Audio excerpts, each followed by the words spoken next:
hustle them your seats now, please. Gentlemen, there's a couple of questions that came up during the break. Gentlemen, one of the first questions that came up during the break was, how do you start the scroll if you remove that start winding? And keep in mind, but the point is, I'm sorry, I didn't say that right. Where do you put your meter if you take off that start winding? This stuff is very difficult to remember. Well, that's right. And you see, I couldn't even think of it real quick, and I had to go back to my wiring diagram. And the point is, even if I take off the start, I still have my run in my common side, or if it's 230, I still got both of my hot sides there, and I can still check my block rotor voltage that way. So use the wiring diagrams to help you that way. Also, gentlemen, the other statement that came up during the break was we were kidding around with the earwigs, but really it is true about them getting caught in the contactors. But this man here brought up the issue, of course, about pitted contacts. And yes, you know, a pitted contact is a problem, and you're supposed to have the same voltage on both sides of that contactor. And a pitted contactor must be replaced, okay? There was another question that came up about, remember, I teach a refrigeration course at Oakland College. This Friday, the class that I've got, I teach the beginning and the advanced class, and I've got beginners this time. And this Friday, they've got their final exam. And gentlemen, I got to tell you that I have them for 16 weeks, which is a semester. Fellows, I want you to listen up now. Fellows in the back, I want you to listen up now.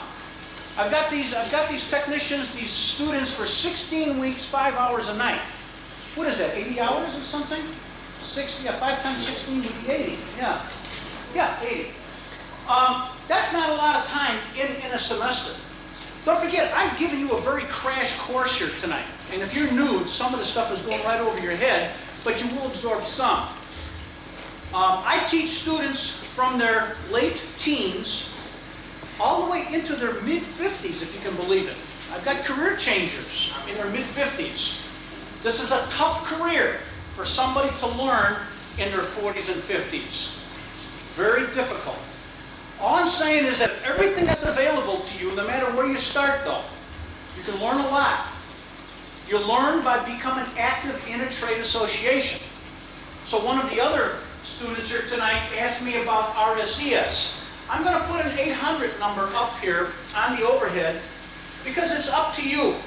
You can call the 800 number, which is the Chicagoland chapter for RSES, and ask them for a copy of the newsletter. It's 800-870-3635. They'll send you a copy of the newsletter, and I told you that I'm a board member. I do a lot of teaching for them. I make videotapes for them, and we tape all of the seminars, so you can rent all these seminars. They only rent them for $3 a tape, or you can even buy them. But the point is, you can learn as much as you want to learn. If you're going to work in this business, you've got to be good at it, because the customers will know. And I'm going to tell you one more thing before we go on. If you know this business, you will never, ever want for a job. You'll always have work. You don't have to be married to any place except yourself, because you will dictate what you know and how you learn it and where you go. You go as far as you want. This is the kind of a business this is.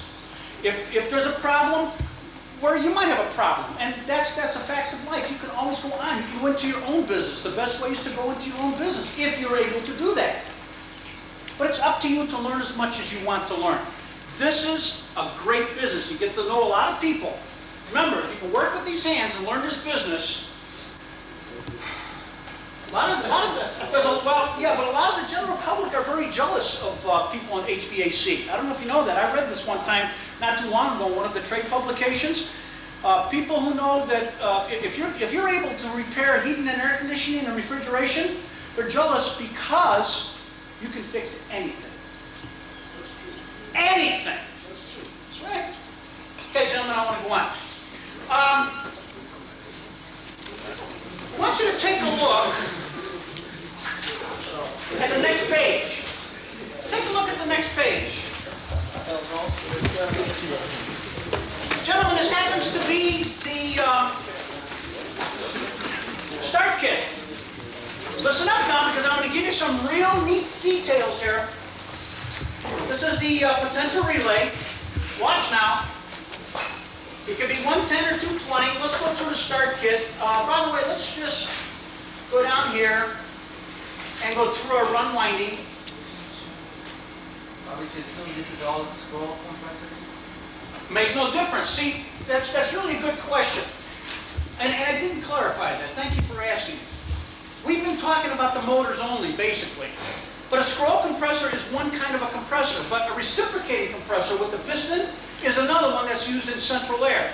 But it makes no difference. The motors are still PSC motors. Okay? All right. So we go through the run, and then we go through the start. And that's running. And isn't this capacitor, gentlemen, also still across the run and the start? See? So again, it's drawn again differently. Watch now. Potential relay, start capacitor. What's that little squiggly thing? Here. That is just a drawing of a bleed resistor. That's all it is. Bleed resistor. Huh? No, all that does is when it's off, it takes the charge of the capacitor. Okay, watch now. Normally closed contacts, and as soon as we get that voltage that's building up across that coil, pow, we open up. Okay? It's just another drawing of a start kit. In a start kit like this, gentlemen, you get a relay and a start capacitor. Stay with me. I got some hot stuff for you. In this kit, you get a relay and a start capacitor. And I gotta tell you, they work great. And if you had a hard starting compressor, by the way, hard starting compressor could be new or old, correct? Brand new one, nice and tight. Old one, a little bit worn. But let's put a start kit on it, and boy, it'll start it every time. And if you got the correct voltage, and by the way, when you use a relay and a start capacitor, you better have the correct voltage. You do not use a start kit with low voltage. Because if the voltage is too low, you will never ever get the potential voltage over across, on this coil, and those contacts are going to stick close. And it'll stick and start and burn up on you. So a start kit with a relay and a capacitor works great if the voltage is correct. Watch. So you come over here to Homewood and you go to one of these counter salespeople and you say, I have a hard starting compressor and my voltage is perfect, perfect, perfect. And you'll say, I want one of those real neat relays and start capacitors so I can start this compressor. And do you know what probably the counter salespeople will tell you? That they don't have it. And I love it, and it's great, and it's perfect. Because you have to live in this world. We have to do the things that are correct. And you know what? I absolutely love relays and start capacitors because they start any kind of a compressor if you got the right voltage. They know, like everybody else knows, that the voltage is a problem a lot of times. And we also know that even if you come in and say that the voltage is correct, and if they give you a relay and a capacitor, and just in case your voltage is not correct, bingo, the contact stays closed and you burn up a compressor. And you'll say, gee, that start kit that you gave me that's supposed to start a hard starting compressor didn't start, but it burned up my compressor. You see what I'm saying? And so if they tell you that they don't have any, that's good. 20 years ago, I didn't think that way because we didn't have the things 20 years ago that we got today, and that's what I'm leading you into right now. Also, Let me tell you about a customer that I was dealing with last summer, and I'm about to start dealing with him again this year. He's got a very large house, 5 central airs. And as I recall, it's 4 5-tons and 1 4-ton. And every time his compressors try to start, the lights dim. No kidding. And I told him, why have you got all those air conditioners? Why don't you get yourself a commercial system? I don't know if he can get 3-phase though. But the problem is he has hard starting scroll compressors. So to make a long story short, he also says that his wires hum in the conduit. Humming wires and hard to start. I says, wow. So I called Copeland Engineers last year and I says, do you know anything about these hard to start scroll compressors and humming wires? And they says, hold on. And they came back to the phone and they says, yep, we got a service bulletin on that. And it was something to the effect of dancing wires or something. Really, and start kits. And gentlemen, I never knew this, but the wires under high current for an excessive amount of time will actually resonate inside the conduit. That's got to be wild, huh? So Copeland says you can eliminate the problem, put on some start kits. And they gave me all the part numbers, and the manufacturer has those part numbers, and they work perfect. If you got the right voltage. See? But already we got dimming lights. What does that tell us about the voltage? See what I mean? So what do you do? But the point is, you can use the start kits. Gentlemen, stay with me if you want to learn this. You can use the start kits if you got the right voltage. However, I want you now to go over to the next page. And the next page is going to show you something really neat. Because this happens to be a picture of a PTC. And I'm not going to read all of this stuff to you. But it says, the PTC, it says that it is, here it is, see it? Watch.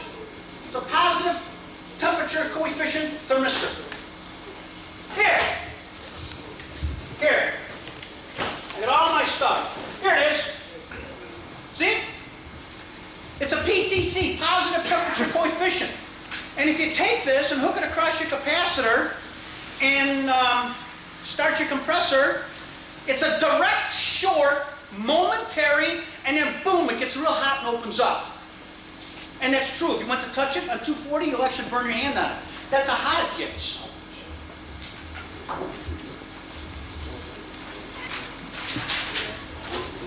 There it is. And there it is. See it? No, well, no, it's not an overload. It's a positive temperature coefficient. Watch now. That was used over here just like a relay. And that was used over here just like a dead short across a screwdriver. Across the capacitor just like a screwdriver. Isn't that really true that if I took a screwdriver and went across those capacitor terminals, and and then it's a dead short and then I take it away? And that's true, and I think I've told you, I think I've told some of you that story. 25 years ago, before they even invented these things, I was working on an old room air conditioner. And like a dummy, I'm in there while the thing is powered up, and I got my screwdriver playing around, and by the way, that compressor would not start. I accidentally touched the 2 terminals on that capacitor, and it went pow, pow, pow, and the compressor started. I looked at that and I said, look what I did, Had no idea what I did. But now I know because like 10 years ago or a dozen years ago, they invented these things. And again, this is exactly what it is. It's an electronic screwdriver. Watch, look. It's a dead short right across the capacitor, and momentarily, and then it's wide open. And then we still have the capacitor on both windings in the circuit. Right? That's what a PTC does. But if you look at this page is an old page, about 10 years old, and it says, if you have one, great, or if you want to go buy one, great, and it says, make sure your power is good. It says this is not for low voltage. All these words up here tell you, don't use it in low voltage. Well, now, if that's true, go on to the next page. Because the next page is great. It shows you the picture. And it's telling you, you take the capacitor that's right there on your compressor, and if you got a hard start, go ahead and use one of these. In fact, Gentlemen, the page says if one of these don't work, put 2 in. And so then you got 2 screwdrivers, right? And they're parallel, not in series. And all they're simply telling you is that if you put 2 of these in, and you got the proper voltage, and if that compressor doesn't start, you got a bad compressor. Really? And that's pretty good information. But it's 10 years old. It's okay. I showed you this. I gave you the printout so you understand the next page. Would you go look at the next 2 pages, please? Because that's what you use today. Gentlemen, start kits. You got these? Watch. You walk in here to Parts Supply and say, I got a hard starting compressor, and don't even talk about voltage. And they'll say, we got all kinds of stuff for you. We got the little guy, the middle-sized guy, and the big one. These are Watsco, and these are Sure Starts, and I don't know, we probably had these for, I don't know, maybe about 8 years or whatever. But watch! The little guy, it's like $11, $18, and $35. So watch. $11, $18, $35. And this is a start kit. And what is inside of it is one of these. One of these PTCs and a start capacitor. That's all. Here, watch. You hear nothing. It is not a relay, because a relay is a mechanical and an electrical device, and you would hear the contact shake. This is a PTC and a starting kit. Watch. Little guy. A half through 10 horsepower motor. And it's usually like 1 horsepower per ton. So you could use this on probably any central. But you know what? This really is good. It's great for room air conditioners. Great. I'm not done with you. Watch. This guy here is also used on 1 through 10 horsepower, and this one is also used 1 through 10 horsepower. If this one don't start it, this one will. If this don't start it, nothing will. Now watch. PTC, right? You're going to love this. It says a hard start multiplier. It increases compressor starting torque. It's saying use this. It says come in here and buy it off the counter and use it on low voltage and hard starting compressors. Yeah! This is what I'm trying to tell you. If you use, watch, if you use this and if the voltage is not perfect, the contacts will stick. They will never open up and you'll burn up a compressor. This is perfect though. These are absolutely great if the voltage is good. Because we never had these before. Now we got these. And didn't I tell you that inside of that you got something like this, which is a PTC? There's no contacts to stay closed. It simply opens up when it gets hot. That's all it does. No, it's electronic. It's not a bimetal. It's an excellent statement. Keep in mind, this is electronic and I have no idea how it's made. But all I know is that the material, when it gets hot, it opens up. So you could use that as This is the cure-all for everything. You know what, the real world? I would carry 2 of these with me. Gentlemen, if the compressor doesn't start, you make sure that your run capacitor is good, and you just simply take this and stick it right across. And if it starts, you leave it on, and you sell it to the customer, and now you take another one and stick it in your toolbox, and you are still giving your customer a brand new part. And again, nothing wrong with this one either. This is the real world to make life simple. You don't know how many compressors I went on, because in the company I work for, they have their own ways of doing things. I know better because I teach this stuff, okay? I know that these work, and you just don't know how many compressors I went out with the compressor sitting in the back of my truck, and I was ready to replace, but I went into the backyard, took the cover off, and stuck it on the capacitor, and pow, it started right up. 15 minutes and I'm done. Real world. Make your life simple, and I just showed you how to do it. Here, you got the run capacitor? Can't you put 2 wires on it? That's it. That's it. You know what? It's too simple. It doesn't matter which one it goes on. It makes no difference. Isn't that great? Okay, life is made easy there. But now watch this. I'm going to bring you back to something. Now you're going to love this. Remember the dot? Yeah. Watch. It said that if you got a capacitor with a dot, or if you had a little plus mark, or if you had a little minus sign, or whatever it is, it says put that on a hot side. Right. There ain't anything on here anymore. And nothing on here. It doesn't apply. If you talk to 10 people about capacitors, you're going to get 10 different opinions.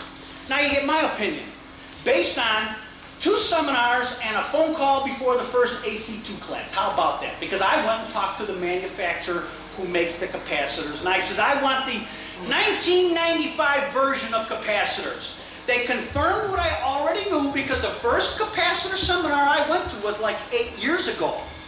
They confirmed what I've already known, but they added something. And what they added, I can't even remember, because I wrote it down here, and I'm going to read this to you, but watch. This is what stimulated my thought. When you're a member of RSES, you get different technical magazines. Now watch. Here's the article, and it says, for many years, oil-filled capacitors have not been manufactured. Wrong. But it says it in writing, but they're not right, because I called to find out. It says that they have not made oil-filled capacitors in years. That's what it says. And before the class, I went to Phil and I said, I want 2 capacitors. And as I'm walking out the aisle, I'm going like this. And he says to me, what did you say to me? That's right. He says, you better not be, no, you didn't say it that way. He says, you better not be hearing any oil in there. Because, boy, if you hear oil in there, whoa, bad stuff. There's something in there. There's some liquid in there. And so because I know better, see? So I says, well, then it says, metallized film capacitors are not oil-filled, and due to their construction and blah, blah, blah, it says they're made out of paper and so forth. Again, it's their version, and that's okay. So when I called the manufacturer of the capacitors, he explained it to me over the phone, and he says, I'll even send you the catalog, and it gives you all the nice writing in there about capacitors, and I can become a capacitor expert. But we don't have to become a capacitor expert. But I am going to tell you this to update you, and then I'm going to tell you what the real world is about capacitors. Here it is. All I can tell you is this, in very brief form. You don't have to write any of this stuff down. First of all, when they put oil in the capacitor, it's in there for long life capacitors. Long life means motors that are running continuously, and that's exactly what you got on central airs and furnaces, right? Then it says it's got internal protection. They used to make the oil with the PCBs, the stuff that caused the cancer. Then they didn't make them anymore, and that's all I knew. And then, when I went to a seminar 8 years ago, they said that they were all paper or membranes and no more oil filled. Well, this particular manufacturer said to me that they made the paper ones until about 1978, and then they made paper and plastic into the 80s, and who cares? Because today's capacitors use polypropylene and fluid. And that's all I know. But the point is, the oil is not PCB oil. And he said something to the effect like it's an olive oil or something. It's not as flame or fireproof as the PCBs. The PCBs didn't burn as readily as the oil that they use today. That's why you have internal fuses inside capacitors, so they don't explode and burn up. Now, I thought that was neat to know. But the best part about this is he confirmed what I already knew from the seminar of 8 years ago. Now, I've got to teach this to you. Who read this capacitor before? You did, or? Okay. Oh, who read the big one? You did. How many microfarads was this? How many? The point is, we used to tell you 25, 30 years ago that if you thought you had a bad capacitor, you could check it with an analog meter, and you'd have to put a test on it. And we said that if you took a capacitor, we said discharge it with a 20,000 ohm resistor. That's always a safe way to do it. Some people still use screwdrivers, and that's not the safe way to do it. So we tell you to use a 20,000 ohm capacitor every time you check it. So we say discharge it. Then we say put an analog meter on it, checking resistance, right? That means there's a battery inside the meter. And we say put your 2 leads on a discharged capacitor. If it's good, it says it would, the arm, that needle would go up, charge the system, and then go back down. And then that tells you that the capacitor is good. But it says that if the needle went up and stayed there, what was wrong? Shorted. But now you discharged it, right? And the needle never moves. What's wrong? Open. But if it charged it and the needle went back, and then you could reverse the leads and it went back up and back, good capacitor. And 30 years ago, we said that if it passed that test, you had a good capacitor. And that's true, because they made very good capacitors 30 years ago. But because of the problems, they can't make a capacitor as good. I mean, I don't know if that's a real good statement. Go ahead. Well, the point is, if this one leaks on your hands, you won't get the diseases that stuff causes for you. But the point is, can it still open or short? Sure it can. So there's still Well, I'm not done with you yet. there's still capacitors out there that still got that same problem. The older ones, yes. So you got to be careful. Those are the great. But watch. Here it is now. How many microfarads? How do you know it's 55? That's what it says. And 30 years ago, if it said that, and if it passed this test, it was okay. Gentlemen, the problem with capacitors today, because of the way they're made for our safety, is that they lose capacitance. You said this is 55. The only way you know that it's 55 microfarads, because that's how capacitors are rated, is by using a capacitor analyzer. If you put this on the ohm meter and it does this, and if it's only 27 microfarads, how do you know? You don't know anything. And what I'm saying to you, gentlemen, is, and I know this now, 2 seminars and 1 phone call to a manufacturer, and they said that it's required today, because of capacitors, the way they've changed. Now, how do you know what you got anymore, paper or oil or whatever? But we do know that capacitors can lose capacitance. It's required on PM checks today to put your voltmeter on a capacitor. And that's something new. And that's something that I never did. But to do a PM check today, I'm obligated to let that system run. 3 of them. Blower motor. I got to run my leads inside the cabinet and shut the door. Right? That's for voltage across it. Wrong. Boop. X that one out. That's I'm telling you how to check voltage there. Let me back up with you. I got to check microfarads with the capacitor analyzer, correct? Right. So take the wire off, put the capacitor analyzer on your capacitor in the blower compartment and check the little fan capacitor. And if it's supposed to be 7 microfarads, it better be 7. Same thing outside. You've got the capacitor for the compressor. Pull the lead off, check the microfarads. You've also got the capacitor on the outdoor blower motor. And all I'm saying to you that is if capacitors can lose capacitance, then we need to check it. I got 2 things in my mind that I want to tell you right now before I lose my train of thought. If you don't have a capacitor analyzer, and I teach this in class, by the way, I've used it a couple of times. It's not the real world. Here's a formula. 2652 times I over E. You use your calculator, and I is the amperage, and E is the voltage. And that is for checking microfarads. How's that? For microfarads.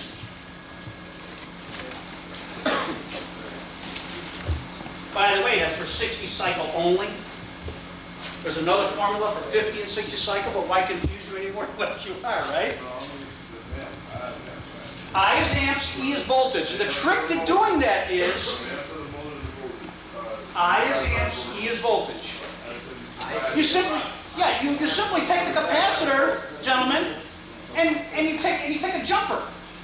You put side shielded eye goggles on for safety. You have to do that, and I have to tell you to do that. And you plug it in, and you take the amperage reading. You've got to be very precise on your readings. And you've got to be very precise on your voltage. Is it 120 volts or is it 117 and a half? You see what I mean? And you'll come out with the exact microfarads. And gentlemen, what I've just told you is not the real world. There's not one of you that's going to go home and do this. But you might. You might like to fool around with it. But it does work. Gentlemen, the only solution is a capacitor analyzer. Alan, how much is a capacitor analyzer on the average? $65. About $65? It's an investment. It's digital. Yeah, this is digital. Part of our meter kit. Yes, Parts Supply sells a lot of tools. They have a complete toolkit. If you're interested, you see the people at the counter, but that's also included in a toolkit. I'm going to back you up, though. Wait a second. I want to do something because I stumbled for a good reason. Remember I told you before about putting the meter leads in the blower compartment? I might as well tell you that. I used to do this. How do you know your ductwork is correct? There's very good ways of checking it, and if you come to one of Alan Schwartz's class, he teaches you how to size ductwork very quickly. I'm not real good at doing that because I was never an installer. I got a lot of servicing behind me, but I never installed or designed. And Alan's expertise is designing, and he can teach you ductwork and how to use a ductulator and so forth. But for me, if I suspected that the ductwork was small, what was that capacitor, the small one? It was 10 microfarad. I'm going to show you exactly what I did, real world, and 370 VAC, right? I took the blower motor lead, whatever one I wanted to, and went over to the highest speed I could go, high, right? High. No air conditioning on. I could do this in the wintertime. And I would run the blower on high speed with my voltmeter on the capacitor. There's very good information out for you. The voltmeter was on the capacitor, and I shut the door. And under those conditions, if my ductwork was correct, I would never be up to 370. I might be at 365. Really, I would. But I would never be up to 370. But 370 is max. Are you talking return or supply? Either. All ductwork connected. That's an excellent question, because I know exactly where you're leading. The door is on, so I'm using the return and I'm using the supply. But if I had, under those conditions, let's just say I had 435 volts on that capacitor, then I know my motor is underloaded and is spinning too fast, correct? By the way, clean A coil, clean filter, clean blower wheel, open registers, and open return grills. Is that clear? So everything is clean. If I had more than 370, I know I had a problem. Now I would take my return door off. And if it didn't budge, I didn't have a return problem. I had a supply problem. But if it went down substantially, then I got a return problem. You see what I'm saying? This is a good shortcut, but I don't have time to go through any more of that with you. But that was something that I used. And of course, when I found that, and I found it several times, then I had to call out sheet metal people and they had to redo the ductwork. Okay? All right. Now, you're going to love this one, because this happened about 4 years ago. You now know what this does, right? If you put this on, whether you got perfect voltage or a little bit short, right, this will work. And you can't burn anything up and it works just fine. And we now know that. And that's why they've got these on the shelf. But you also know that if it's this big, it'll start anything. If you go to shut the compressor off and go to short cycle it by thermostat, or you with the disconnect, this will start it every time. It won't even have to equalize. That's how strong this is. Okay? So if you're going to be checking for lock rotor voltage, you have to disconnect the start kit. Whatever you're using. Okay? But here's the story, and you've got to know this in this business, and I'm telling you, if I can teach you two things tonight, I've taught you motors, correct? Yes. But I'm going to teach you one more thing right now, because you're apt to come back to these counter salespeople and say, but I used it, and it works great at 80 degrees, but when it gets to be 95, it doesn't work, and it blows the fuse and the lights dim. Wow, right? And they'll come back and they'll say, well, why don't you try another one? But that's why they're here too, because they can now ask you some questions. True story.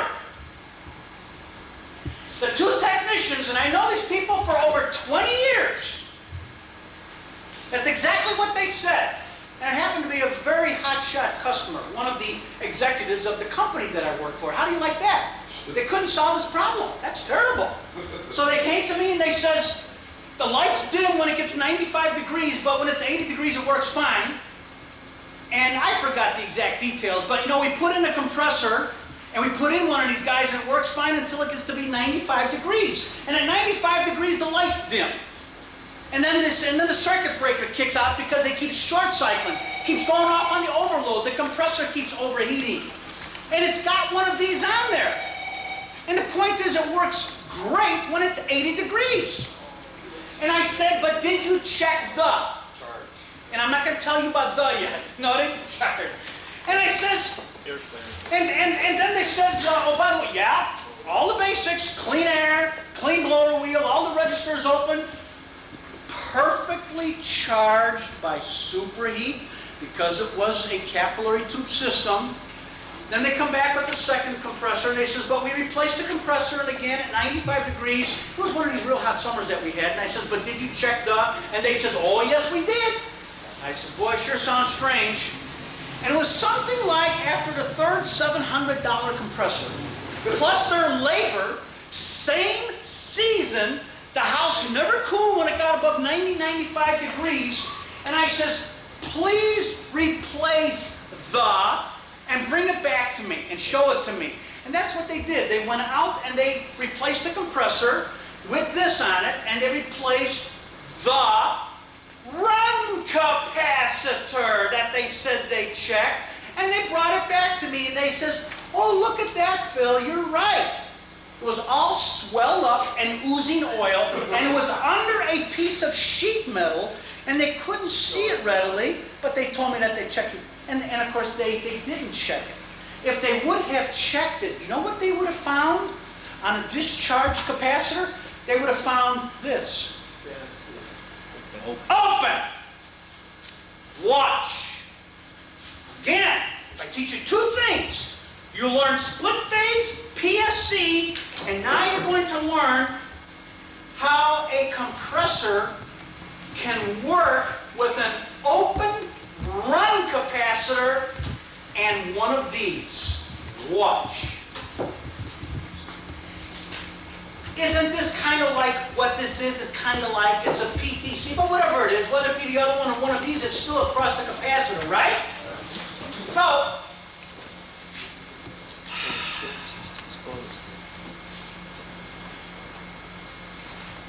here we go. Momentary short. Now watch. Pow! It starts, right? Right. But the capacitor is open. Boom! Started right up. And of course that opens up, right? Doesn't that open? This opens. This one's open. It ain't stopping. People in this business for 30 years don't know this. Watch. How many windings is it running on? And how many is it supposed to be running on? Only when it's 90, 95 degrees. Because you see, here, I'll try and put this in writing. Let's say that the full load amps, which is the highest that the compressor could ever take, and let's just use it as an example. Let's say it would take 19 amps. Full load. That means at 105 degrees outside, you get 19 amps out of that compressor. The most that was tested at and what it's capable of doing, correct? And it would run forever at 19 amps. So at 105 degrees, you got 19. So at 100, I'm sorry, at 95, maybe you're supposed to have 17. And at 80, maybe you're supposed to have 15. And all I'm saying to you is that you now see that with an open run capacitor, we'll start it because we got a direct short with the start capacitor and the PTC, but now it runs on one winding, and what happens is at 80 degrees, it ain't running at 15 amps, it's probably already at 17. Which means at 95, it could be at 21. At 95. Higher than what the circuit breaker can take. And all I am telling you is, technicians who go out there on a trouble call will stick one of these on, and it's a cool day, or it could even be a warm day, but they're not going to sit there for 3 hours, right? And they'll say, look at that, I solved the problem. I started that compressor. They've solved nothing. All they did was start it. You understand that if you don't have this, I told you that if it doesn't start, put one of these on. But we also said, you're obligated to check the capacitor today, aren't you? Because this will work and it will start a compressor with an open run capacitor. But it only shows up on a heavy load.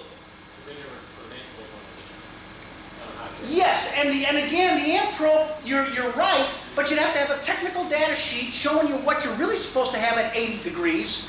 And technical data sheets aren't that accurate. It's only as a guideline. Gentlemen, I'm telling you the only way is a capacitor analyzer today. Did you learn something with this? It's great, but not with an open run capacitor, but nobody would ever know. Because what happens is in the real world is you could have this, and gee, it's blowing fuses and lights dimming. Well, gee, you must have a bad compressor. Let's change your compressor. Now, the technician who changes the compressor with the capacitor has become a hero, correct? But didn't even have to change the compressor, just the capacitor. Isn't this great?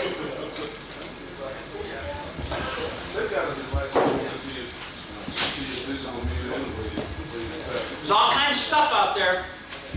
All right, so I told you that, and I told you that. Ooh, I told you all kinds of stuff. Would you turn over to the next page, please? Where it has,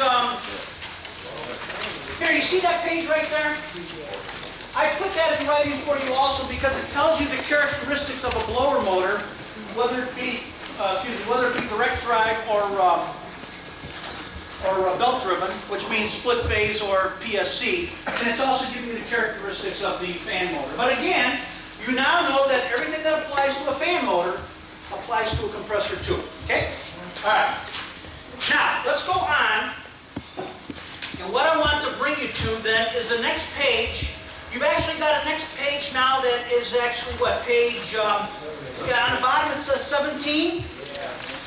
Gentlemen, that is the same, if you had the green binder, it's the same pages that's in your refrigerant piping book, but don't worry about it. I have given you the page 17 so you can take this home and read it on your own.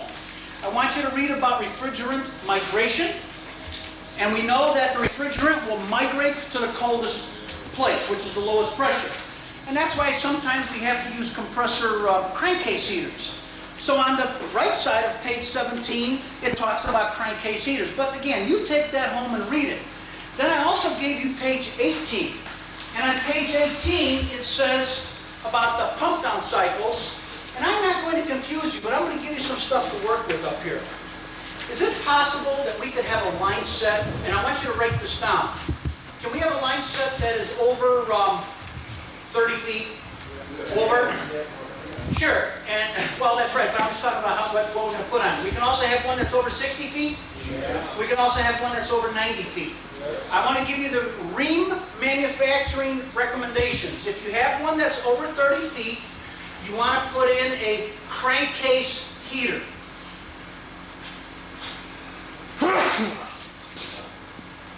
That's because you are adding more refrigerant. We don't want all that refrigerant coming back to the compressor.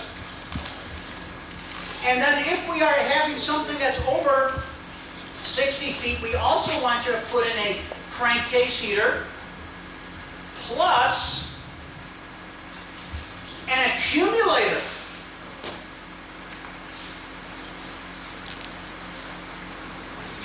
It's an accumulator which goes on the low side, or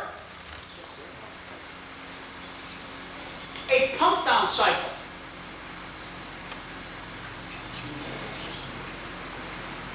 And again, in the pages that I gave you, it explains how to do this. If you have something that's over 90 feet, then you also want to put in a crankcase heater, plus the accumulator, or pump down cycle,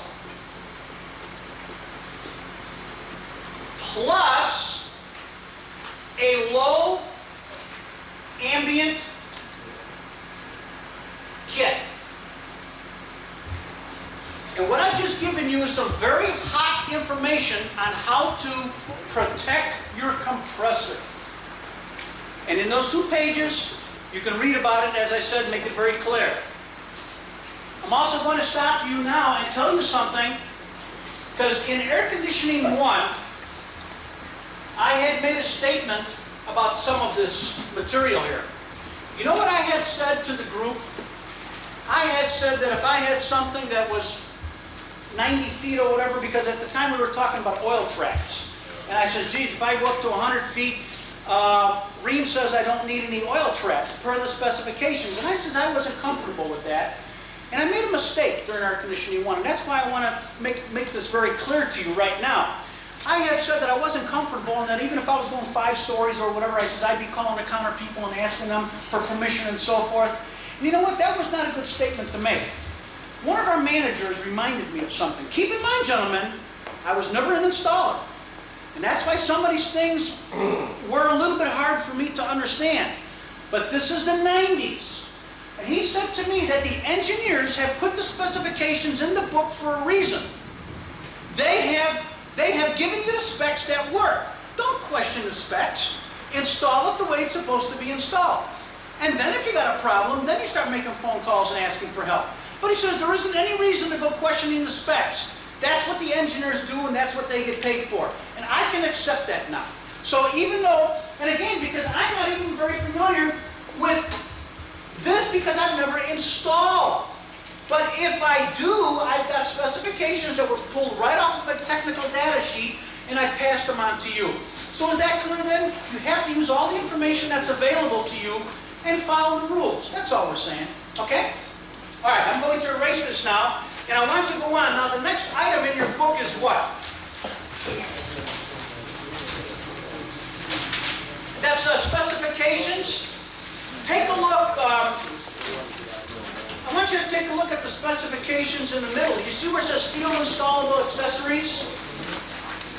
You see the second one, low ambient switch?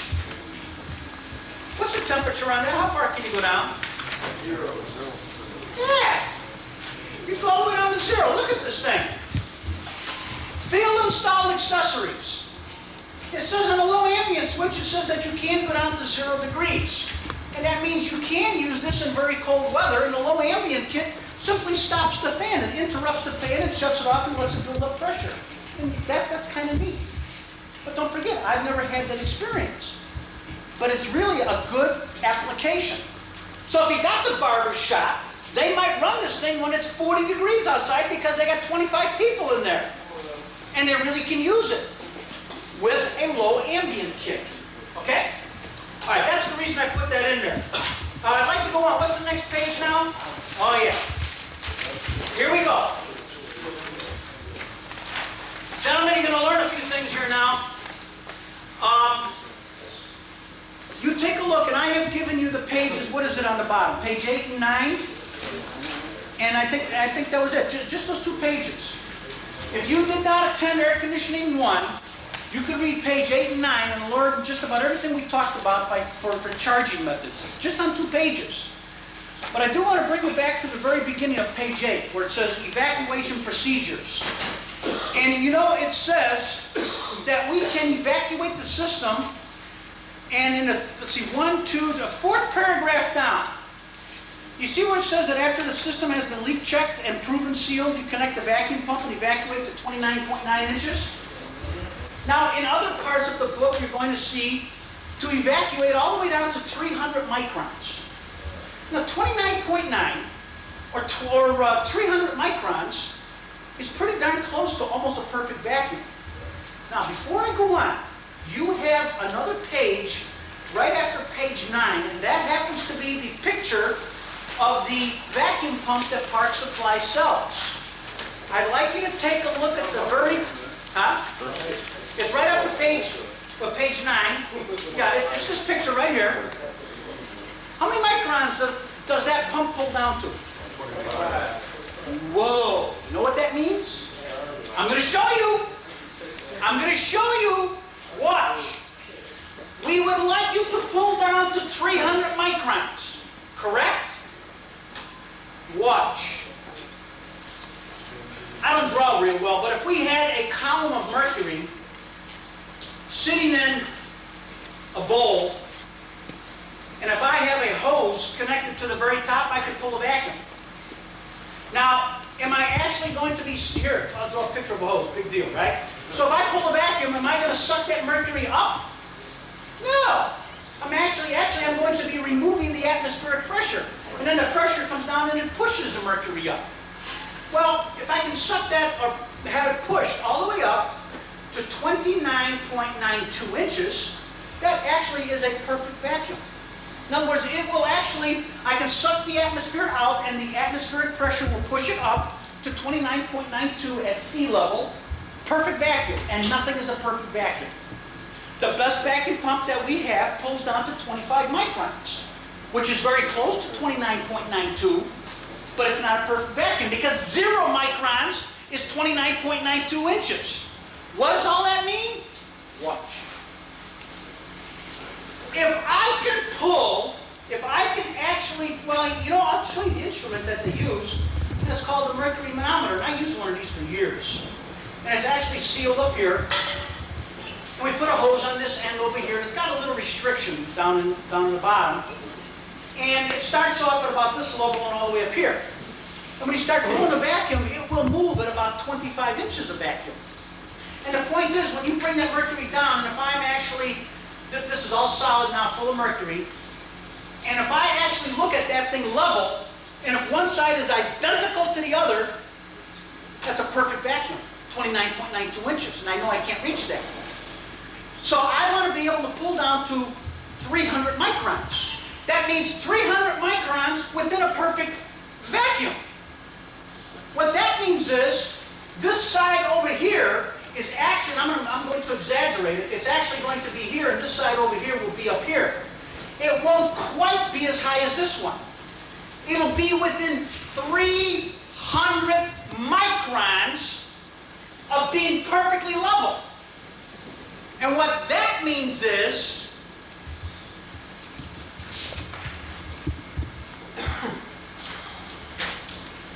$25,400 microns equals 1 inch. So if I had this mercury 1 inch below here, I would be 400 microns close to a perfect vacuum. But I want to be 300 microns. What in the world does 300 microns mean? 100, start to rain, because that'll show on the video and they won't know what's happening. They'll think somebody's shooting at us. That's the thunder. All right, gentlemen, 100 microns. Watch. Equals, you watching? Stay with me now.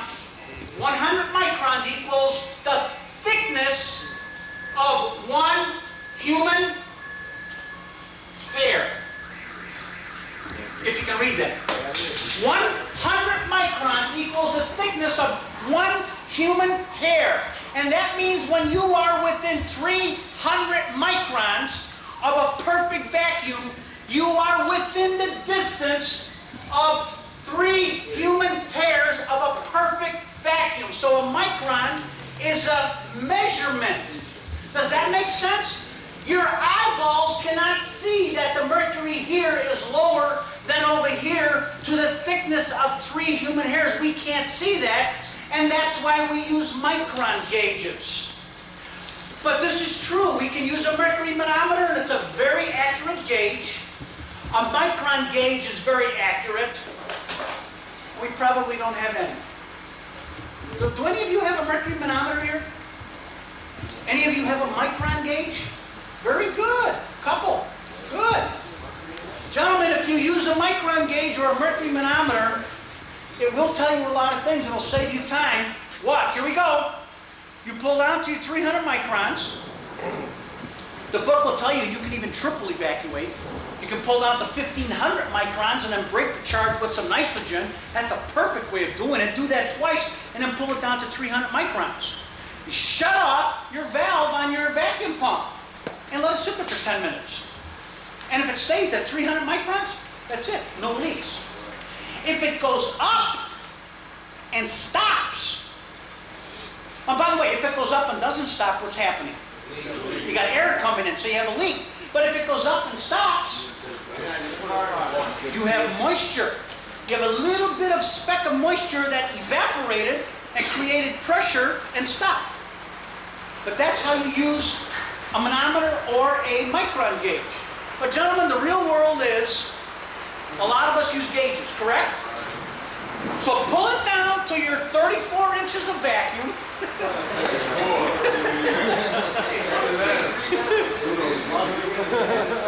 If you know your instruments, if you have a good set of gauges, you pull it down as close as you can to that 30 inches, right?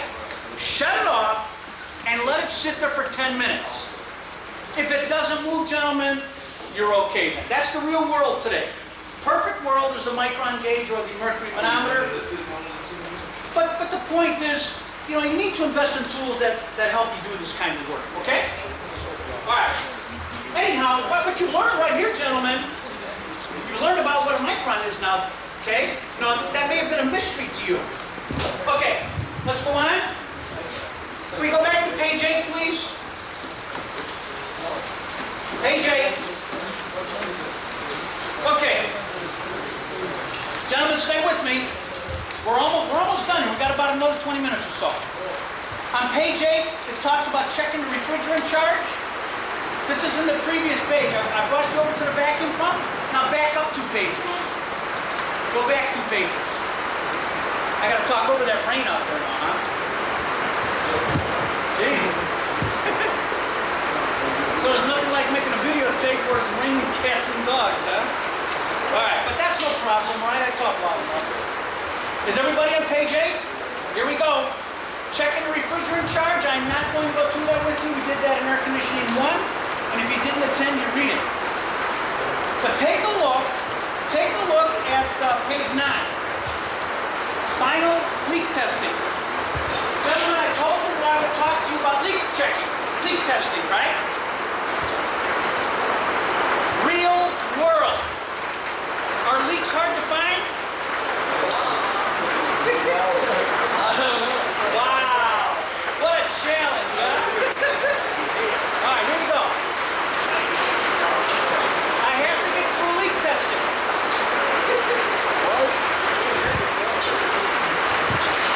Go with me. Take 5 minutes? All right, why don't we take a 5-minute break? Maybe it'll stop raining. Oh, the rain stopped? It took 2 minutes for it to stop. That was good. All right, page 9. I want to tell you about final leak testing. Gentlemen, I told you that you can find a leak, correct? No, I didn't tell you that. I told you that we would talk about leak detecting. There was a particular customer that had a unit that had a leak. Nobody could find it. There were a lot of people that tried to help this particular contractor. This is a true story. And I went out and I tried to help him this year. I found it. But I got to tell you how, so this way you understand about leak testing. With leak testing, you must be very, very patient. This was a leak that really every summer they were adding some refrigerant. And a leak that big you can find, unless it's in a stinker of a place, and that's exactly what happened. This was on the outdoor coil on the condensing unit, and the way we found it is, you know, there are leak detectors where you put these dies in and you use the lights, and those really do work well. But you got to keep in mind something, you're supposed to run that die for 2 days. It's not something you put in and check right now. So it has to run for 2 days so the stuff comes out and leaks. And that's exactly what we did. It took me, I don't know, like an hour and a half to find this leak, and I spent half the time with the light. Couldn't find it. But there was something that I did with the light, and then I had an electronic leak detector, and that's when I found it. Any leak detector that you have is a good leak detector. Just know how to use it correctly. So I know how to use mine. But the trick in finding the leak is, on a central air, you're outside. You get under the darkest blanket. It doesn't have to be dark, but I was using a light, that's why I had a dark one. But you get under a blanket with a flashlight and your leak detector. And then that's where you become very patient. And you take your leak detector, whatever the probe is, and you start hitting everything that you can hit. The seam of a compressor, terminals, fittings. And when you finally run out of those, which is what happened to me, it's just you under that blanket with the flashlight and your leak detector. And you start going across that coil. Now this happened to be on a cool day, but there was enough pressure in the system, of course. But I had one, of course, that would beep when I started getting the leak. And again, you have to be ever so patient, and that's exactly what I was doing. So it was underneath there, back and forth, beep, beep, beep, beep, beep, beep, beep, beep, beep, beep, beep, beep, beep. But you know what happened? When I had the rapid beep, that's not where the leak is. It was back here. That's right. So when you get the beep, you've passed up the leak, and now you got to go back. What happened was, gentlemen, the reason we couldn't find it with the light is because it was 2 rows of coils, and the leak was in between the 2 rows. So how in the world can you find it with the light? But I'm saying the light is very good for a different application. My point is, you be patient with a leak detector, and you can find any leak. You can find a leak where it would take customers a couple of years before they suspect a problem. And on a central air conditioner, the charge is critical, plus or minus, do you remember? 2 ounces, exactly. So if it's plus or minus 2 ounces, you'd have to be losing 4 or 5 ounces before there's a problem that is noticed. And if it takes 2 years to lose that, a leak detector can find that, okay? All right, I want to go down on page 9. It talks about different accessories, and I'm not going to go through all of that stuff. That's for you to read. And now we want to go beyond that, and now I'm going to take you into the green book again, gentlemen. Now the green book, there's only a couple of things that I'm going to cover in here, and I'd like to bring you over to page 4 and 5. Now I'm going to stop, and you can just keep the page open because it's just a reminder for me. Gentlemen, the EPA is coming. I have been to meetings. I have to update myself. Now I'm going to tell you the fact. Just you can just stay on page 4 and 5 in your green book. No, in the book. Oh, Which book? Okay. All right, gentlemen. With the EPA, if you advertise, and this is the latest information that I know about, if you advertise in the Yellow Pages, they will be around to see you in 1995. Yeah, page 4 and 5 in the green book. Okay. And again, that's only a reminder for me. I'm not covering anything right there. I just want you to listen up here. Listen up. If you advertise in the Yellow Pages, they will be around to see you. That's the latest information, okay? When I say I went to meetings, I did. This is where people in the trade go to get updated, and they had an EPA rep there. What they're saying is this. If they come into your shop, they want to see, number 1, your recovery machine. Also, your used refrigerant. That's what they're concerned about. They also want to see a copy of your recovery certificate. In other words, when you bought your machine, you had a certificate that you were supposed to mail in. They want to see a photostat of what you had mailed to the EPA. They won't show you a record that they received it, but you have to show them a copy of what you mailed in for the machine that you're showing them. They also want, if you do not have your used refrigerant, They will want to see the documentation of where you brought it. Like when you bring it to a wholesaler and they take your refrigerant, you got to show them those receipts. And they will want a sampling of some service orders showing what you recovered and what you added. They want to see a sample of your service orders. You have to have this paperwork ready. If you do have it ready, they'll be in and out of your shop in 20 minutes. If you don't have it ready, they'll come back. They may call you, they may not. Some, I know a lot of contractors that have been visited. Some have been called and some haven't, yes. For instance, say you got the recovery equipment, but you haven't had use for it. If you have the recovery equipment, that's fine, but you still have had to have mailed in your certificate. Okay, you got that. That's fine. We haven't had use for it yet. That's fine. Okay, but you have to answer all these questions, and if you're in the heat...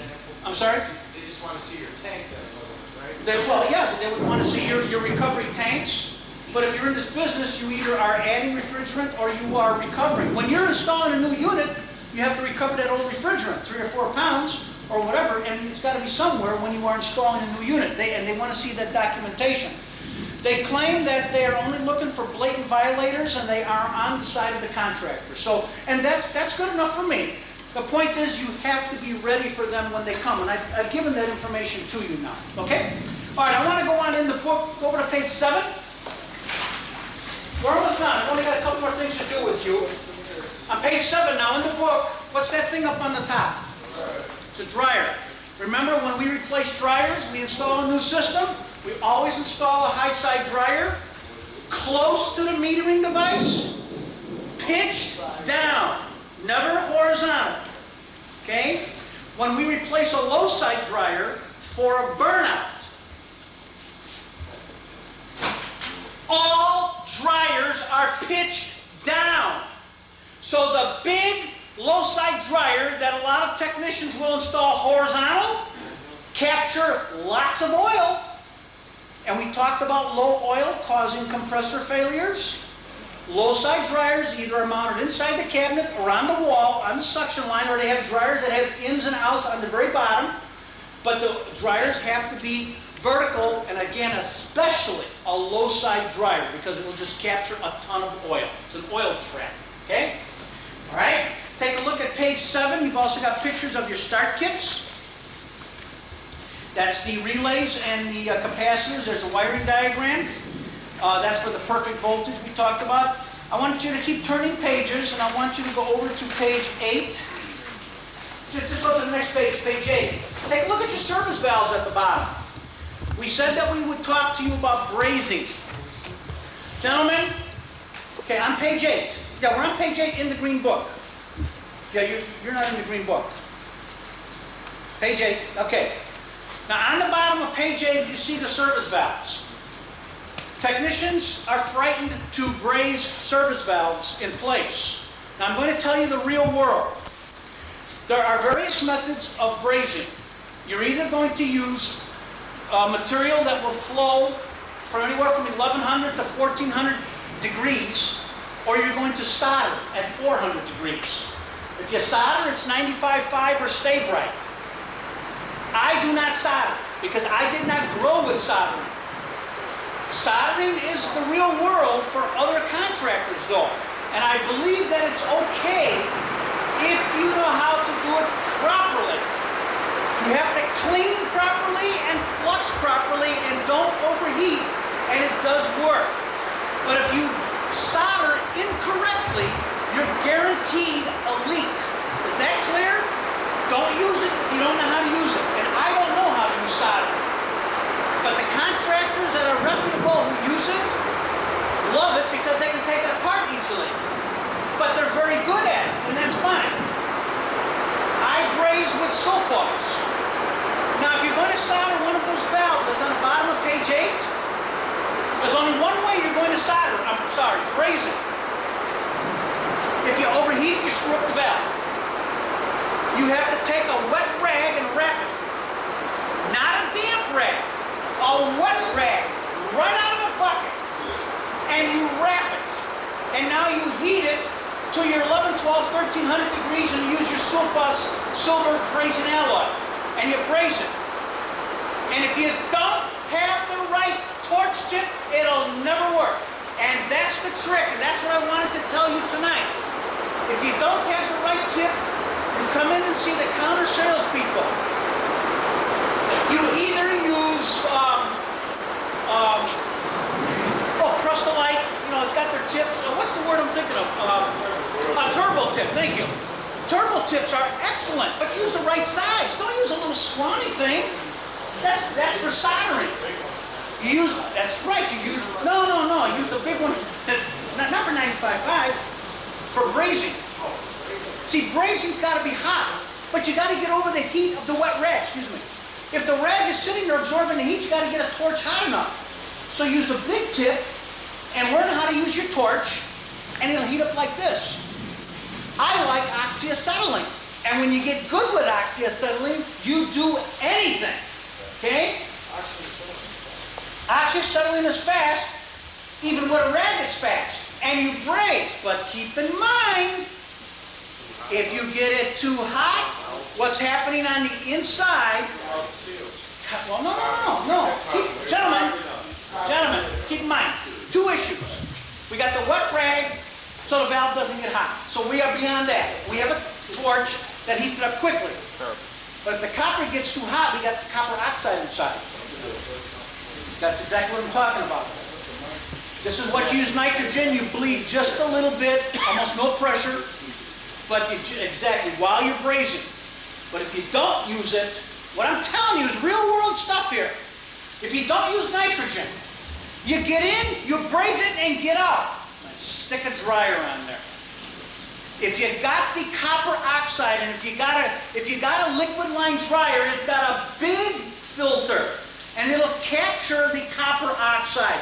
If you don't use it, the strainer is so small that if you are really getting everything so darn hot, you're going to have so much copper oxide that it'll plug up the strainer. You got a high side restriction. And that's why you have to, brand new systems that you're brazing, always use a dryer. Even if you were soldering, always use a dryer. Okay? All right. I want to take you through this. We're almost done. I want you to keep coming all the way back because I have to bring you back now. Page 27. Oh, by the way, one of you had a question during break. Watch this one. Gentlemen, stay with me so we can get done. If you stay with me and pay attention, we can get done in about 10, 15 minutes. We talked before about 370 VAC. The question was, well, if I'm up above 370 VAC, let's say I am running, and again, whatever the condition is, let's say I'm at 420. How about if I put in a 440 VAC now? See? Let's just say you put it on a blower motor, right? Well, the point is, you're not solving anything. You're saving the capacitor, and you will help the motor. But something's wrong with the airflow, isn't it? See? But you are correct that you can put in a larger capacity VAC, and you will save the motor, but you don't solve the problem. Okay? All right, on page 27, here we go. Compressor terminals. A, B, C. You tell me, you give me a number anywhere from, and this is just for an example, 1 to 50, any number from 1 to 50 between what two terminals? 30. Okay, A and C. I got the man in the back. What is 30. it? A and C. Between A and C, I have how much? 30. 30. So between A and C, I take a resistance, and I've got 30 ohms. Now I want another number, higher or lower, between 1 and 50, between any two terminals. Yours? 15. 15 between what two terminals? A, B. A and B, I'm going to measure 15 ohms. And the point is then down here between B and C, I'm going to measure 45. And that only tells me that I have got a coil here, and I've also got a coil less resistance here. And so if I take my resistance across both of them, I add them both up. Now if that's true, I should be able to find my common start and run terminal. And if that's true, which in fact is my common, A, B, or C? We're supposed to have all the answers now. No, we're supposed to have A, B, and C, and then a lot of them that don't know. So which is the common terminal? A. And it's okay not to know. Okay, it's okay to have a wrong answer. But the point is that it's true that A is common, because the common terminal is always across the highest. And 45 is the highest, so it's the terminal right directly across it. Well, what's the start? Is the start B or C? D.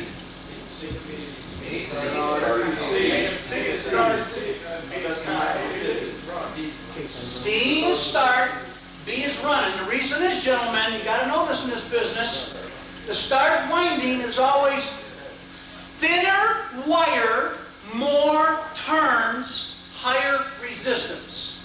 So the run winding is thicker wire, less turns, lower resistance. Okay? All right, that's enough on that. I want to continue in the book. Let's go over to page, and bring you to, keep turning to our wiring diagrams. Oh, wait a minute, go to page 37. 37, you're going to love this. It's got picture of the coils. Gentlemen, this happens to be a small coil. We got coils. Park Supply has the conventional A coil, any size, but they've also got the new high efficiency coil. Look at this. Multiple A's. So this one here would be what? 612, 2-ton, right? 24,000 BTUs. You see it's got 2 A's? So if it's 2-ton, each side is 6,000 BTUs. The reason that they do that is more air. When you clean them, you either take off your access panel in the front that you're supposed to have there, and you either get in and you go underneath and you clean with a brush or a non-toxic spray. You put a cover on your heat exchanger, and when you buy these in a case, Park has the front as an access panel, 2 screws, and it pops right down. That's the way we have to do this work. Otherwise, you can't get in there to clean anything. And that's why we have frosted coils. And that's why we add gas. And then we have no more frost, and then we lose compressors, and we still got a dirty coil.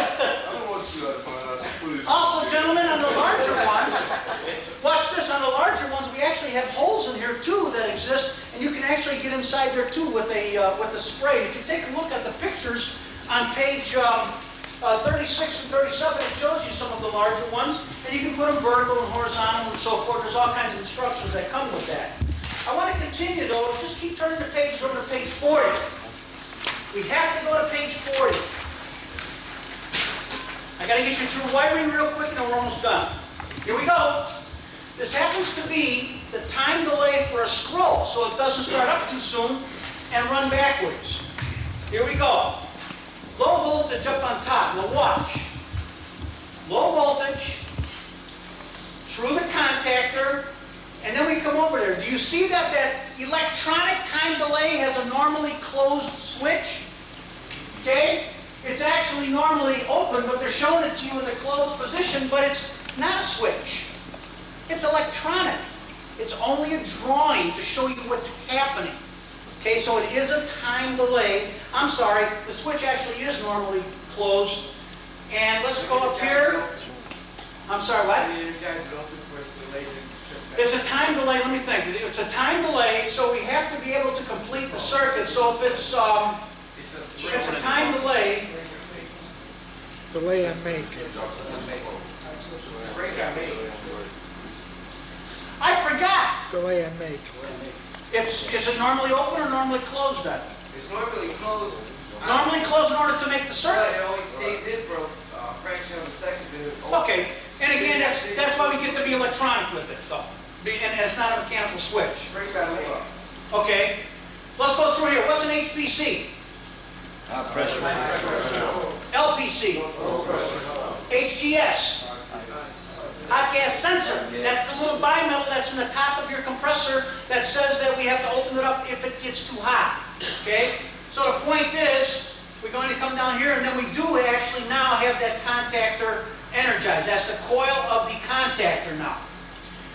When that happens, we now have power down here to our contactor. Do you notice over here how they're showing this part of the contactor open, normally open, until it closes? Until this here actually makes Okay? So again, electronically, we're only simply delaying it here until it'll make this side of the contactor. When we come down, LAC is what? Low ambient. See, that's your low ambient control. Do you notice how it's in series with the fan motor? The fan motor then completes the circuit back to common, and when, of course, the contactor closes, we complete the circuit. But watch now. This is what I wanted to show you. Look at your compressor. Do you see the common terminal? We don't see any windings, but we know we go through the start, correct? We know we go through the run. Back to here. This is very confusing because it's backwards. That is actually running. This is your capacitor. Remember before when we said that the capacitor is actually across the start and across the run? You see that? Very difficult to understand that. But then, what's even worse is this. Look at this. We come down because this is 220. We go through our start capacitor. Here's our bleed resistor. Through a normally closed contact, remember? And complete it. And we come down here. But to remember that this is a potential relay. So this coil, the SR, has got to pick up the voltage, and then it will open up the start capacitor. But isn't this capacitor, watch this, I'm going to do it in green here. See if I can do it. Isn't this capacitor in series with the start winding? Wow, huh? It's a hard diagram to look at. You got to take the time with it. I'm going to go on. Page, one more diagram. It's at the end. Oh, by the way, how do you check for a Sharpie ground on a compressor? The easiest way, from a terminal that has no wire on it to what? The case. Or to the, The easy way. Copper tubing. You don't have to clean any paint, okay?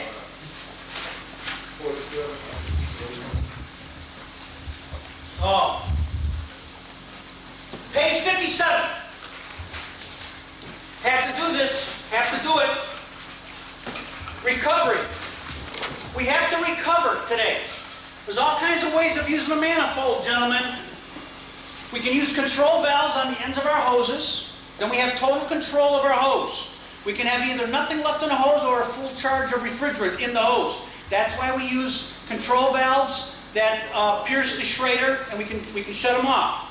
We can also have check valves in the hoses. We can also have little ball valves at the end. But there's all kinds of ways to control your hose.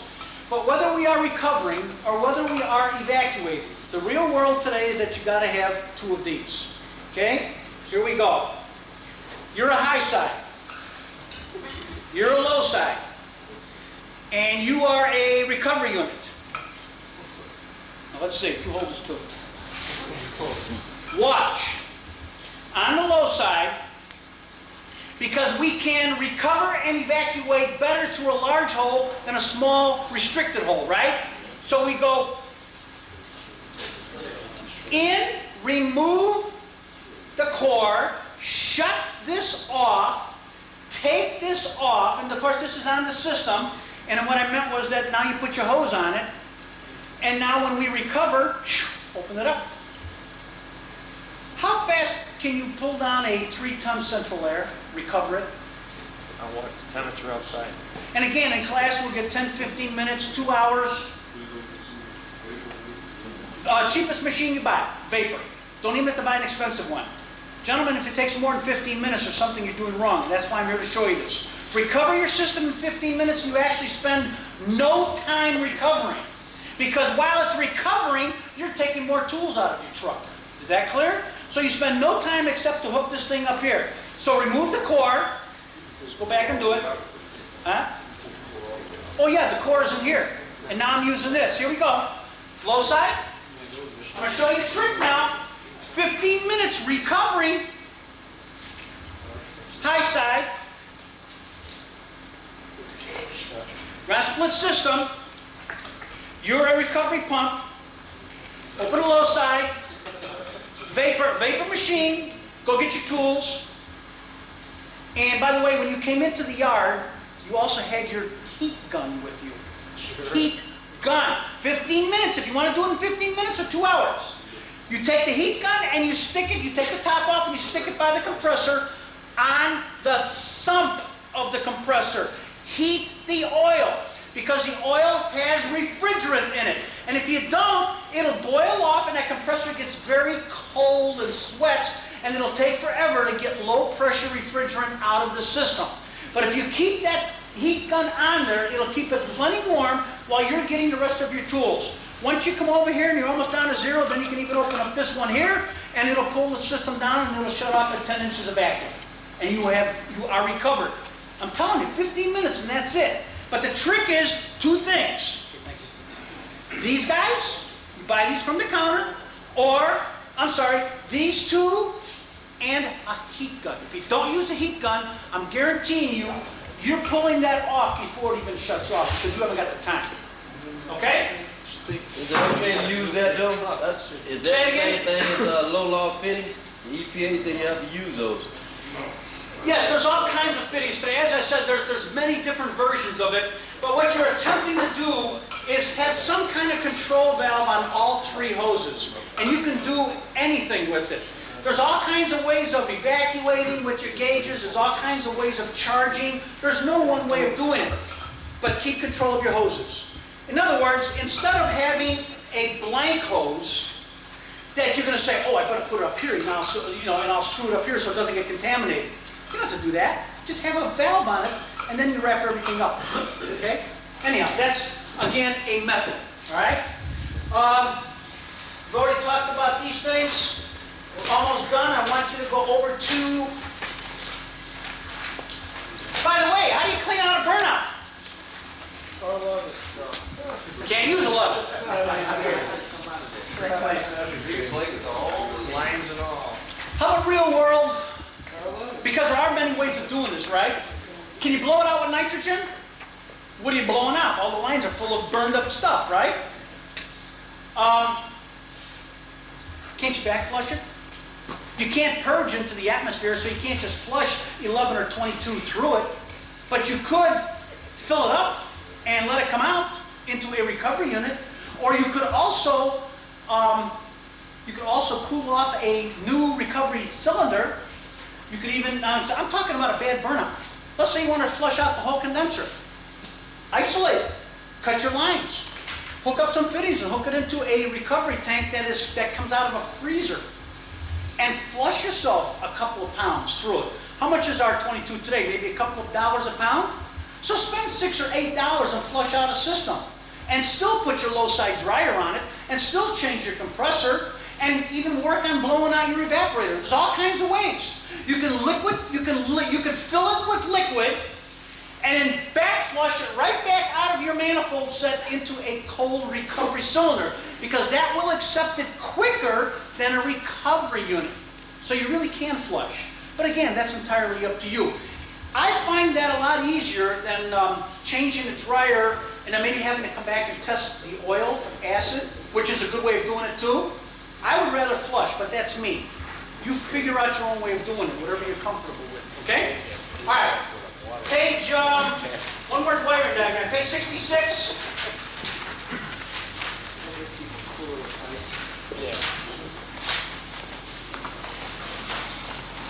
One more diagram. As soon as I find it.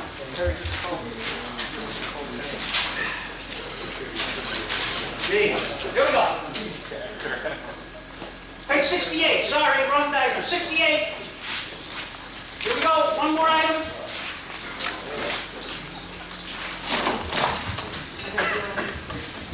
Here we go. Everybody on 68? Watch this. You're going to like this one. 24 volts. This is your time delay. Do you notice over here now it shows it normally open? But we but it's gotta be closed, otherwise you don't have a complete circuit. Here we go. That's your low voltage. But watch, line voltage. You come down on one side, and do you notice over here it says optional 2-pole contactor?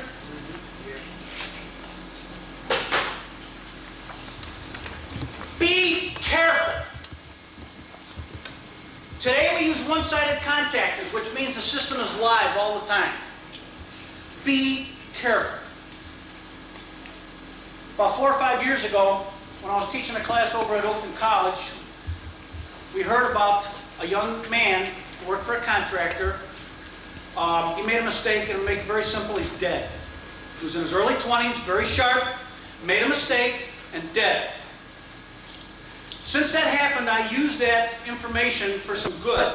Every one of my classes, with all these people from their late teens till their mid-50s, they're all taking refrigeration, and I give them a safety lesson in the orientation. And we talk about live units, and that you cannot make mistakes. And what I really do is I take a piece of copper tubing, and we talk about a suction line. And we talk about how we feel suction lines to feel the temperature. And I really do this. And I take it and I walk around the room and everybody grabs a suction line. And if they were feeling the temperature, everybody would grab it. And then I tell them that you can't grab things like that. And I give them the example. Now, this particular individual didn't grab a suction line, but I guess what happened was he leaned over and the system was hot and it wasn't grounded, but he was, and of course he died. But the point that I try and make is that today, I no longer grab a suction line with my hands. And I really make the point.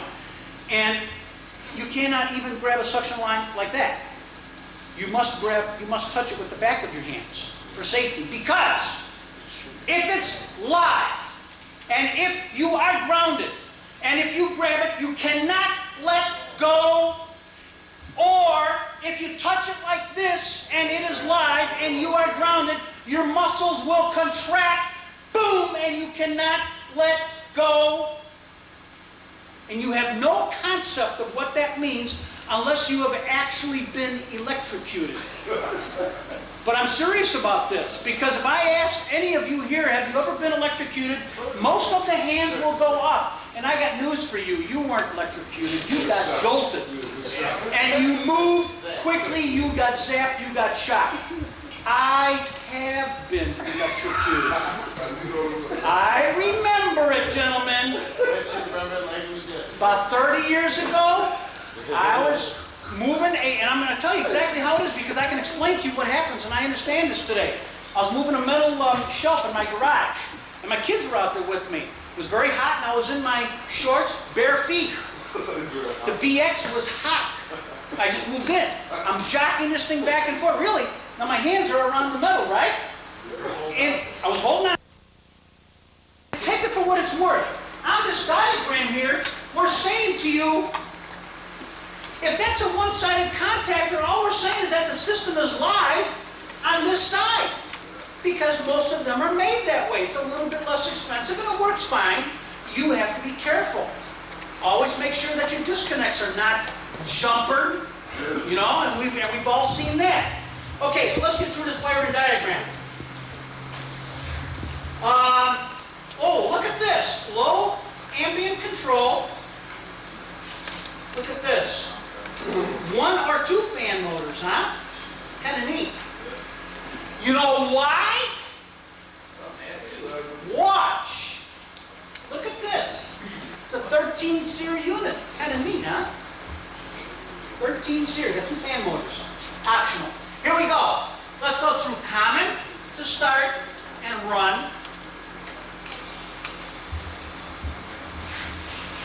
See your crankcase heater? On all the time. Relay for start, optional.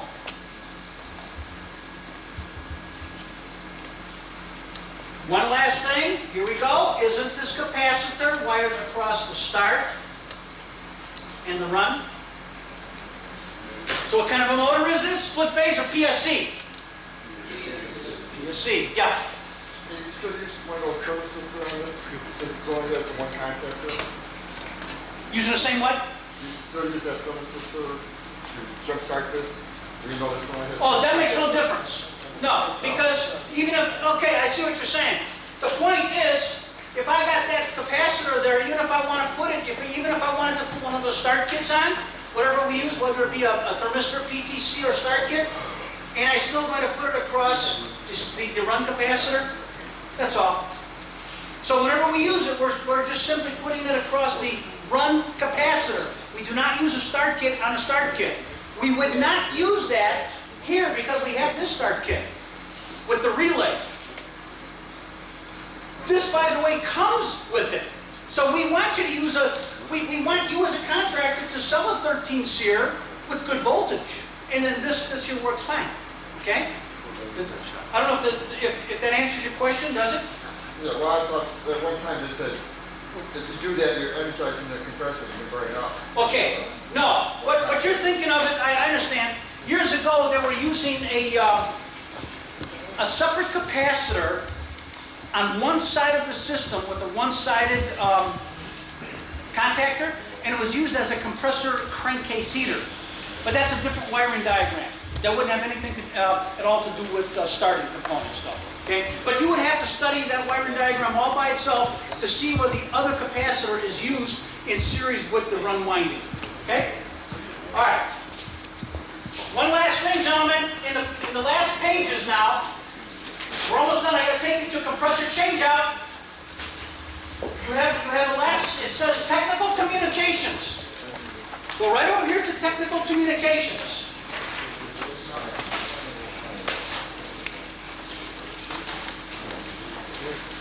No, it's in your handout that I gave you.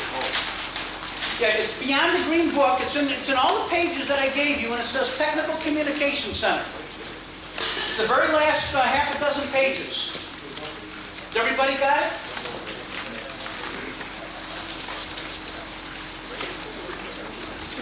If you take the handout that I gave you when you came in, it's the last 5 or 6 pages. Go to where it says technical. No. Where's the handout I gave you? Oh, you got it there. Okay. You got yours? Today's handout, the last 5 or 6 pages. Today's handout, that's it. Help him find it. Okay, you're almost there. Keep going. One more page.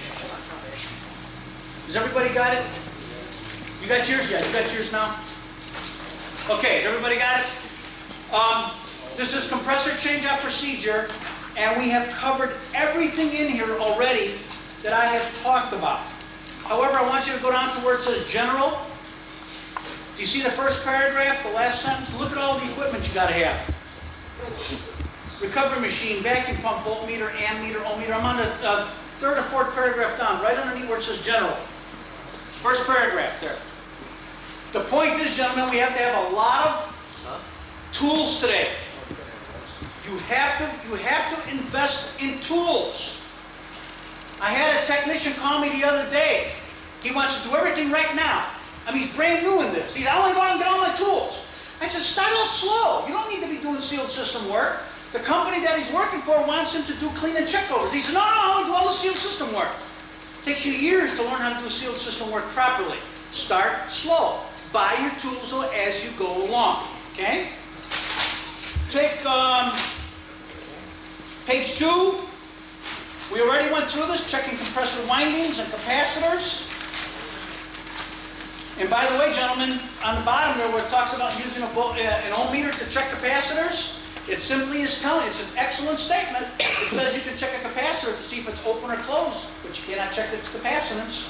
It says that in there. And we've gone through everything.